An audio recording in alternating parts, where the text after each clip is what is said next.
નથી। તો થરાદમાં ખાતર લેવા માટે ખેડૂતો રીસરના વલખા મારી રહ્યા છે। ખાતર ડેપો પર વહેલી સવારે અંધારામાં ખેડૂતો લાઈનો લગાવીને રાહ જોઈ રહ્યા છે। વહેલી સવારે લાઈન લગાવ્યા પછી પણ ખાતર નથી મળી રહ્યું તેવું ખેડૂતો કહી રહ્યા છે। વાવણી સમયે ખાતર ન મળતા ખેડૂતોમાં રોષ ભભૂકી ઉઠ્યો છે। ખાતરના અભાવે રવિ સિઝનમાં નુકસાનની પણ ભીતિ સેવાઈ રહી છે। થરાદ તાલુકામાં 2000 ટન ખાતરની જરૂરિયાત છે। હાલ માત્ર 700 ટન ખાતરનો જથ્થો ઉપલબ્ધ છે। ખાતરની અંદર 15 દિવસથી ઓટા ખાય છે પબ્લિક। પહેલી 2 ગાડી આવી તો વેચાઈ ગઈ છે અને ક્યારે પહોંચ ઉપર હાલતા નથી તો ફિંગર આવતી નથી। ફિંગર ના આવે એટલે બૈરોને તેરવા જઈએ તો પહોંચ જણને હાલે છે ખાતર, પહોંચ બુર ઉપર ખાતર મળતો નથી। અને આજે પાક ઉપર સીઝન આવે છતાં એમનો ખાતરની ઓછ પડે છે। જ્યારે જુઓ ત્યારે આજે 10 વર્ષથી ખેડૂતને હેરાન ગતિ છે અને જ્યારે ખાતર નહીં હોય એટલે જુઓ તો રાતે 4 વાગે પબ્લિક હેરાન થાય છે, 12 વાગ્યા સુધી બેસી રહે છે। એમને કોઈ નથી સુધારો કરતા, નહીં 1 થી 2 બેહારતા। એક જ ફિંગર ને એક જ માણસ બેહારે છે, એક બારે આપે છે ને એક અંદર બેહે છે।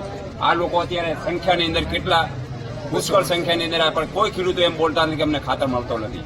અને જ્યારે જુઓ ત્યારે ખાતર માટે લાઈન છે, જેમ રેશન કાર્ડની લાઈન થાય ને એમ રીતના લાઈન લાગે છે, છતાં આ કોઈ વિચાર કરતા નથી। 2 ગાડી આવે છે કેવો વેચાઈ ગયું, 4 વાગ્યા પછી કાંઈ મળતું નથી।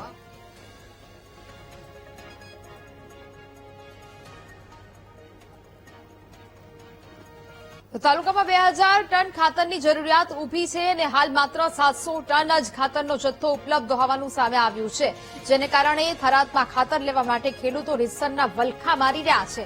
ખાતર ડેપો પર વહેલી સવારે અંધારામાં જ ખેડૂતો લાંબી લાઈન લગાવીને ઉભા છે। વહેલી સવારે લાઈન લગાવ્યા પછી પણ ખાતર નથી મળતું, જેને કારણે હાલ ખેડૂતો પરેશાનીમાં છે। વાવણી સમયે ખાતર ન મળતા ખેડૂતોમાં પણ રોષ ભભૂકી ઉઠ્યો છે। ખાતરના અભાવે રવિ સિઝનમાં નુકસાનની ભીતિ સેવાઈ રહી છે।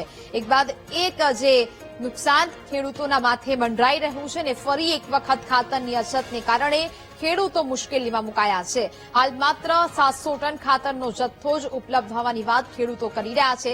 એક બાજુ વાવણીનો સમય અને આ વાવણીના સમયે જ ખાતર ન મળતા ખેડૂતોમાં નારાજગી છે। તાલુકામાં 2000 ટન ખાતરની જરૂરિયાત સામે 700 ટન જ ખાતરનો જથ્થો હોવાની વાત સામે આવી।